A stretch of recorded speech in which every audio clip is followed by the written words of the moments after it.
जिस पहचान पत्र की बदौलत एक तड़ीपार व्यक्ति इस देश का गृह मंत्री बन जाता है, मैंने नाम नहीं लिया, मैंने नाम नहीं लिया, मैंने नाम नहीं लिया, मैंने नाम नहीं लिया, मैंने नाम नहीं लिया। ये बहुत ही हास्यास्पद है, ये बहुत ही हास्यास्पद है। ये ऑन रिकॉर्ड है, ये ऑन रिकॉर्ड है, ये ऑन रिकॉर्ड है, ये ऑन रिकॉर्ड है। मैंने नाम नहीं लिया। आप अपना भाषण जारी रखें। आपने अति गंभीर और अति महत्वपूर्ण मुद्दे पर मुझे बोलने का आज विधानसभा में मौका दिया है और पिछले 2.5-3 घंटे से जो ये चर्चा चल रही है, इसमें मुख्य तौर पर सभी साथियों ने अपनी बात उदाहरण सहित, आंकड़ों सहित रखी है। और चूंकि मैं भी विधानसभा के सदस्य हूं, इस देश के नागरिक हूं, तो मेरे भी मन में इन एनसीआर, एनपीआर और सीए को लेकर बहुत सारे सवाल हैं। अध्यक्ष जी, जब मैं इसके बारे में पढ़ रही थी और जब अपने साथी सदस्यों को सुन रही थी, तो मुझे ऐसा लग रहा था कि इस देश के अंदर इस समय एक ऐसी सरकार चल रही है जो बहुत कंफ्यूज है, जो बहुत अज्ञानी तरीके से, अनजान तरीके से, उसे पता ही नहीं है कि देश को किस ओर लेकर जाना है, देश के लिए क्या जरूरी है, देश के लिए कौन से मुद्दे महत्वपूर्ण हैं, देश के लिए कौन से कानून महत्वपूर्ण हैं। उनको इस चीज की बिल्कुल जानकारी नहीं है। बहुत ही अजीब से लोग इस देश के केंद्र की सत्ता के ऊपर बैठकर अजीबोगरीब फैसले ले रहे हैं। जो इस देश में अभी तक विदेशी कहे जा रहे हैं, उनको ये नागरिकता दे रहे हैं बिना किसी कॉमा, फुल स्टॉप के। और इस देश के अंदर जो सदियों से, दशकों से रह रहे हैं, उनको ये कहते हैं कि अगर तुम इस देश के नागरिक हो तो तुम्हें कागजात देने पड़ेंगे, तुम्हें प्रूफ करना पड़ेगा कि तुम इस देश के नागरिक हो। यह अजीब विडंबना है। हमारे पास वोटर आईडी कार्ड है, हमारे पास आधार कार्ड है, हमारे पास पैन कार्ड है, हमारे पास पासपोर्ट है, उनको ये हमारे कागज नहीं मानते। जिस वोटर आईडी कार्ड से इनको सत्ता में चुनकर भेजा गया, जिस वोटर आईडी कार्ड से ग्राम पंचायत हो, निगम का चुनाव हो, विधानसभा का चुनाव हो या देश की सर्वोच्च संस्था लोकसभा का चुनाव हो, जिस वोटर आईडी से देश के 128 करोड़ लोग इनको चुनकर भेजते हैं, उस वोटर आईडी कार्ड को भी ये हमारा सबूत के तौर पर मानने को तैयार नहीं। बहुत ही हास्यास्पद बात है कि जिस पहचान पत्र की बदौलत एक तड़ीपार व्यक्ति इस देश का गृह मंत्री बन जाता है, मैंने नाम नहीं लिया, मैंने नाम नहीं लिया, मैंने नाम नहीं लिया, मैंने नाम नहीं लिया, मैंने नाम नहीं लिया। ये बहुत ही हास्यास्पद है, ये बहुत ही हास्यास्पद है। ये ऑन रिकॉर्ड है, ये ऑन रिकॉर्ड है, ये ऑन रिकॉर्ड है, ये ऑन रिकॉर्ड है। मैंने नाम नहीं लिया। आप अपना भाषण जारी रखिए ना। मैंने नाम नहीं लिया। आप अपनी बात जारी रखिए। मैं अध्यक्ष जी यही कह रही हूँ, मैं अध्यक्ष जी, आप मेरी तरफ उंगली ना करें, मेरी तरफ उंगली ना करें। सारे प्रिविलेज का मामला है। पहले उन्होंने मेरी तरफ उंगली करी क्यों? अपनी बात कहते रहिए। अध्यक्ष जी, मैं बहुत शांति से और शालीनता से ये कह रही हूँ कि जिस पहचान पत्र की बदौलत एक आम साधारण नागरिक एक तड़ीपार को चुनकर देश का गृह मंत्री बना सकता है।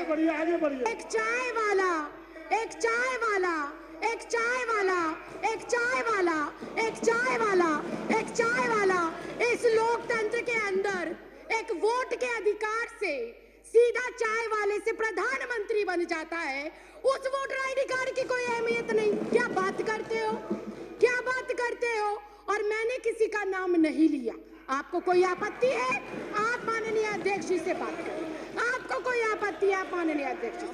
तड़ीपार कौन है? तड़ीपार कौन है? तड़ीपार कौन है? चाय वाला कौन है? तड़ीपार कौन है?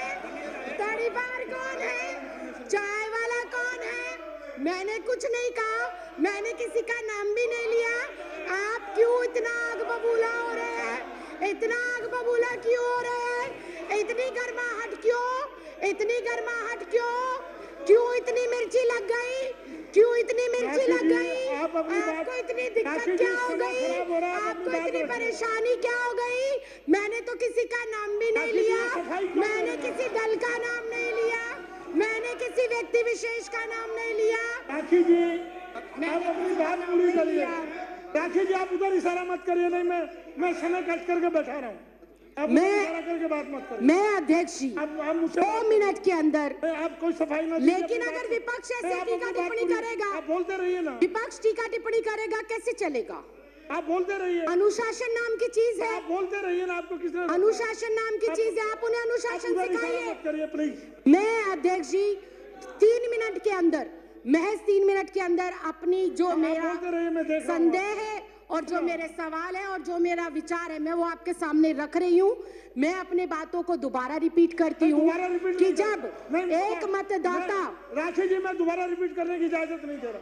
जब एक मतदाता अपने मतदान का प्रयोग कर कर मेरे जैसी एक साधारण सी लड़की, 25 गज में रहने वाली लड़की को लोकतंत्र के इतने बड़े मंदिर में भेजता है, तो वो सबसे बड़ा प्रूफ होना चाहिए। बाबा साहब भीमराव अंबेडकर ने वोट डालने का अधिकार सबको दिया और वो वोट डालने का अधिकार इस बात को सिद्ध करता है कि हम इस भारत देश के नागरिक हैं। मैं सिर्फ इतना कहना चाहती हूं कि 1989 से पहले कानूनन ऐसी कोई प्रतिबद्धता, ऐसी कोई मजबूरी या अनिवार्य नहीं था कि एक कोई भी जो बच्चा पैदा होगा, जो भी व्यक्ति जन्म लेगा, उसका जन्म प्रमाण पत्र बनाया जाए। ऐसी कोई पॉलिसी नहीं थी। जब ऐसी पॉलिसी पहले नहीं थी तो मुझे समझ नहीं आता एनपीआर, एनआरसी और सीए के लिए माँ बाप का जन्म प्रमाण पत्र हो अनिवार्य, ये किस बिहाफ पर लिखा गया, ये बिल्कुल समझ के परे। और फिर एक बार फिर से विपक्ष को हो सकता है मेरी बातों से आघात पहुंचे, लेकिन ये कटु सत्य है कि अगर ये कंपलसरी है कि एनपीआर, एनआरसी और सीए के लिए अपने अपने माता पिता का जन्म प्रमाण पत्र दिखाना जरूरी है, तो क्या हमारे देश के माननीय प्रधानमंत्री अपने माता पिता का जन्म प्रमाण पत्र दिखा पाएंगे? क्या हमारे देश के माननीय गृह मंत्री अपने माँ बाप का जन्म प्रमाण पत्र दिखा पाएंगे? क्या हमारे इस देश के रक्षा मंत्री हमारे जो ये एनसीआर, एनपीआर और सीए है, इसके माध्यम से अपने माँ बाप का जन्म प्रमाण पत्र दिखा पाएंगे? क्या इस देश के माननीय राष्ट्रपति अपने माँ बाप का जन्म प्रमाण पत्र दिखा पाएंगे? क्या आरएसएस प्रमुख मोहन भागवत अपने माँ बाप का प्रमाण पत्र दिखा पाएंगे? क्या श्री एल.के. आडवाणी जी अपने माँ बाप का प्रमाण पत्र दिखा पाएंगे? या माननीय अध्यक्ष महोदय आप स्वयं अपने माँ बाप का प्रमाण पत्र दिखा पाएंगे? अगर ये संभव नहीं है, अगर ये संभव नहीं है, अगर ये संभव नहीं है, अगर ये संभव नहीं है, अगर ये संभव नहीं है, राखी जी अगर ये संभव नहीं है, तो मैं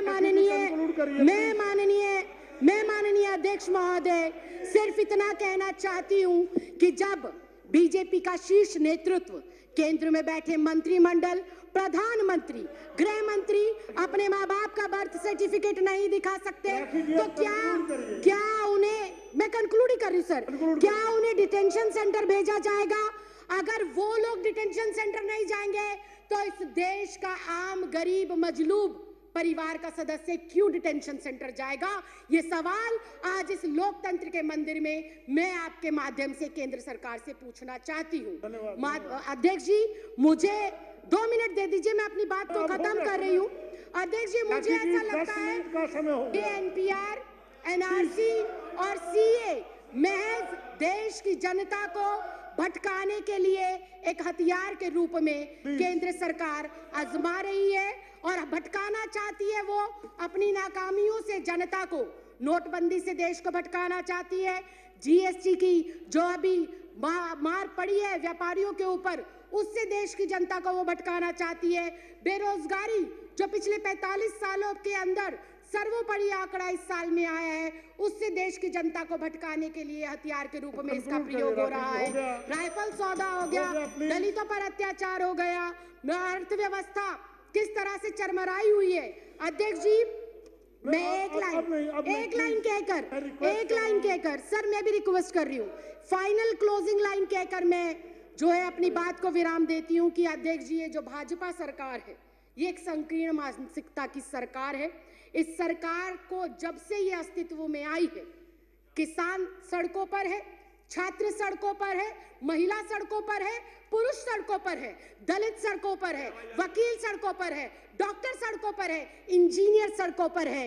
ये सरकार नहीं, संविधान विरोधी लोग हैं और एनपीआर, सीए और एनआरसी को लाकर ये वोट के अधिकार को खत्म करना चाहते हैं और अपना एकाधिकार स्थापित कर कर लोगों को उनके अधिकारों से वंचित रखना चाहते हैं।